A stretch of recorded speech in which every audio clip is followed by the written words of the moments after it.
नमस्कार। हम लोग ज्ञानेश्वरी देख रहे हैं। कल हमने 50वीं ओवी देखी थी कि कैसे श्री कृष्ण ने अर्जुन को गीता बताई, और हम लोग देख रहे थे कि कैसे मट्ठे को अगर हम लोग ऐसा करते हैं तो उसमें से नवनीत निकलता है। और अभी 52वीं ओवी, मग ध्यानाग्नि संपर्के कड़सिले विवेके पद आले परिपाके आमोदासी, कि उस नवनीत को गर्म किया तो उसमें से घी निकलता है। वैसे ही व्यास जी ने नवनीत निकाल के गीता बनाई। मैं नवनीत को गर्म करके घी निकाल रहा हूँ, और घी का भी घी जो है वो मैं आप लोगों को बताने जाने वाला हूँ। अमृत का भी अमृत, ज्ञानेश्वर महाराज। जे अपेक्षी जे विरक्ती सदा अनुभवी जे संती सोहम भाव पारंगती रमी जे जेत। जिन जिन को विरक्ति अपनी जिंदगी में पाना है, सदा अनुभव से संति संतों के जैसे अपना जीवन व्यापन करना है। सोहम भाव पारंगति, जो सहा अहम, मैं ही परमात्मा हूँ, परमात्मा ही मैं हूँ। युजो युंजति योगा, यानी हमारा जीव परमात्मा से विलीन हो जाना। विभक्त नसाय तरीज भक्त, जैसे हम भगवान से अलग नहीं हो सकते, उसी जो अलग नहीं होता उसी को भक्त कहते हैं। जो ये स्थिति में जो जीना चाहता है उसने जरूर सुनना चाहिए। जे आकरणी जे भक्ति, जिनको भक्ति करनी है, जे आदि वंद्य त्रिजगति ते भीष्म पर संगति सांगी जेला, तो उन्होंने ये सुनना चाहिए।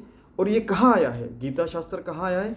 ये विश्व पर्व में, महाभारत में श्री कृष्ण भगवान ने अर्जुन को बताया है। जे भगवद्गीता म्हणजे ते ब्रह्मेशांनी प्रशंसिजे, जे सनकादिकी सेविजे आदरेसी। भगवद्गीता का ब्रह्मा भगवान ने भी उसका कहा है कि ये भगवद्गीता मेरे भी समझने के परे, ब्रह्मदेव ने भी कहा है।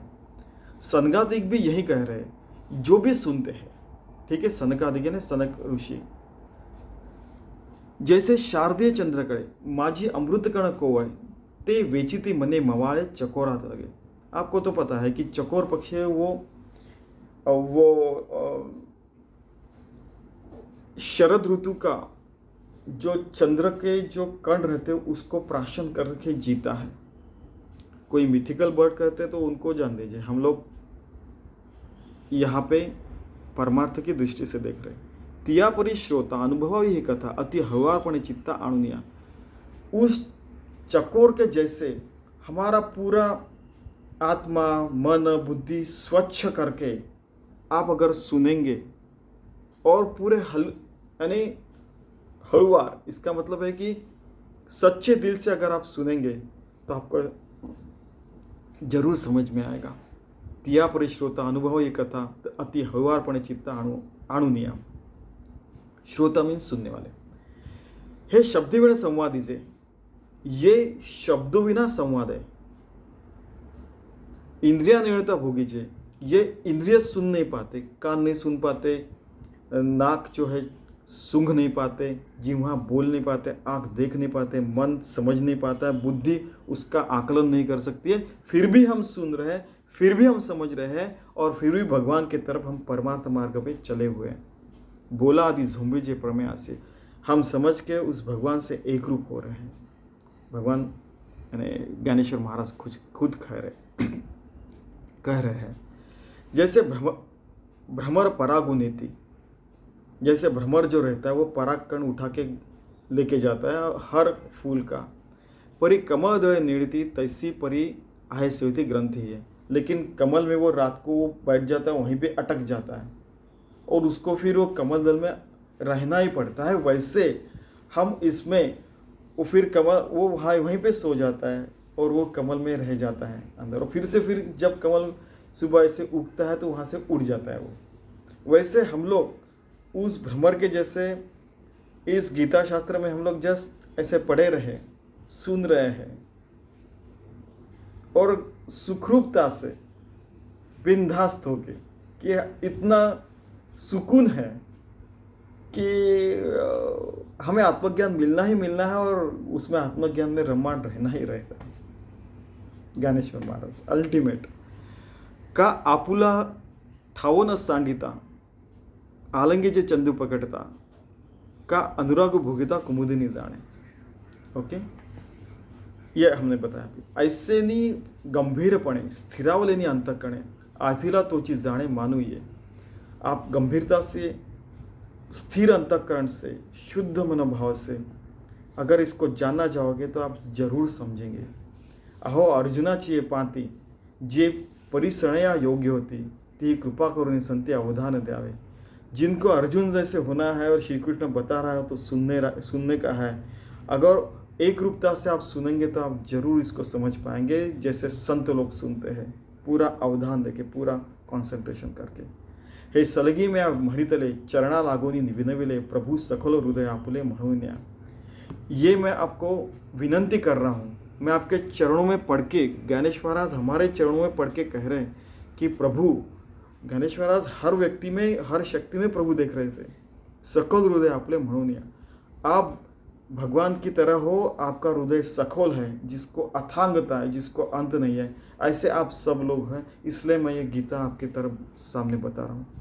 जैसा स्वभाव माय बापा अपत्य बोले तरी जरी बोबडी वाचा तरी अधिकची त्याचा संतोष आथी। मैं एक छोटे बच्चे समान हूँ। मैं आपको बोबड़ी यानी बाबा छोटे छोटे से बच्चों के जैसे मैं बात कर रहा हूँ, 2 साल के बच्चे के जैसे। फिर भी आप, मैं जो बता रहा हूँ आप सुनेंगे और आप श्रांत हो जाएंगे, आपको निश्चित ही आत्मज्ञान प्राप्त होगा। ऐसे ज्ञानेश्वर महाराज विनयता से तो कह रहे हैं, लेकिन कॉन्फिडेंस से भी कह रहे हैं।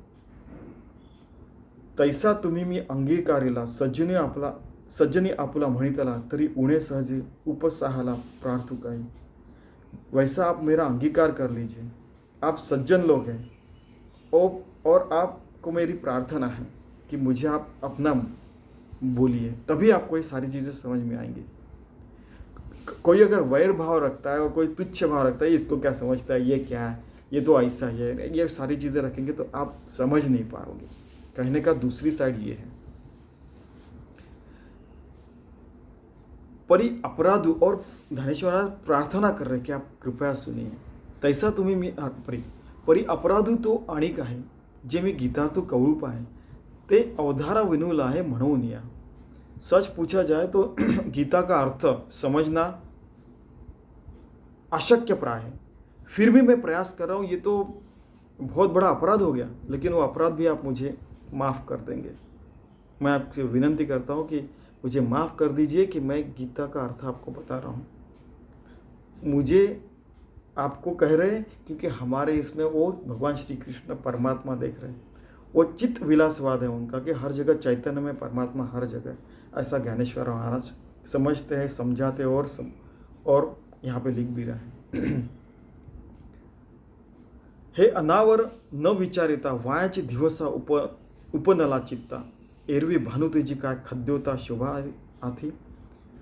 आपको पता है वो रात कीड़े जो रहते, जो चमकते हैं, उसका जो चमकना है उसके समान मेरा ये गीता का अर्थ बताना है। किसके सामने? जो भगवान श्री कृष्ण ने गीता बताई, जो खुद सूरज के समान है। कितनी विनयता है देखिए। किम टिटिभू चाचूवरी माप सुये सागरी मी नीणतू त्यापरी प्रवर्तित। कि एक पंछी है, वो अपने चोंच से इतनी छोटा छोटा पानी निकाल के बोलता है कि मैं पूरे समुद्र को खाली कर डालूंगा। उस तरीके का मेरा कहना है, मेरा बोलना है, लेकिन आप मुझे माफ़ कर दीजिए।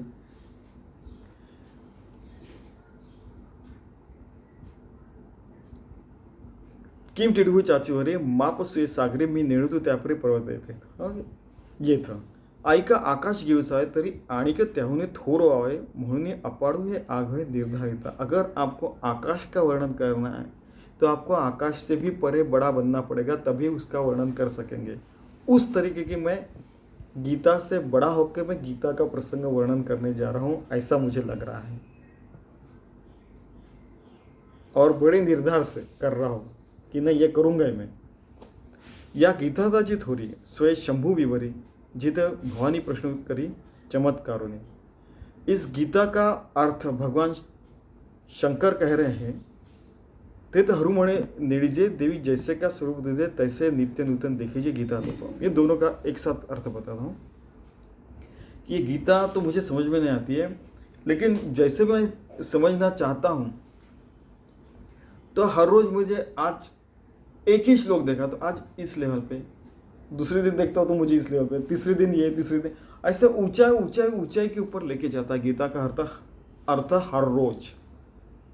और मुझे ऐसे लग रहा है भवानी माता ने, पार्वती माता, कि आप खुद भवानी माता अनंत हो, अपरिमित हो, वैसे इसका भी अर्थ मुझे अनंत और अपरिमित और समझने के परे ऐसे लग रहा है। ऐसे भगवान शंकर खुद कह रहे हैं। हर रोज मुझे नित्य नूतन, देखिए गीता तो गीता का तत्व अर्थ मुझे नित्य नूतन, हर रोज नया नया नया नया नई चीज़ें समझ में आ रही है।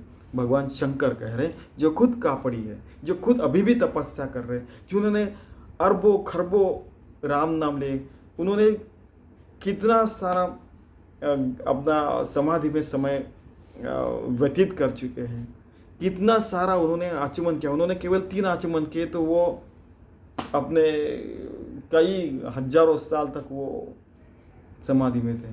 ऐसे भगवान शंकर कह रहे हैं और वो मैं एक्सप्लेन करना चाहता हूँ, बताना चाहता हूँ, इसलिए मुझे माफ़ कर दीजिए। ऐसे ज्ञानेश्वर महाराज कह रहे हैं। तो आज फिर से 51 से 71 तक हुआ है आज। यानी ये इतना इंटरेस्टिंग है कि कैसा समय बीत जाता है पता ही नहीं चलता। किसी को भी पूछिए आप, इतना एनग्रॉसिंग है, इतना यानी खुद को इन्वॉल्व कर लेता है। ऐसे ही भगवद गीता ज्ञानेश्वरी है। धन्यवाद, सबको धन्यवाद।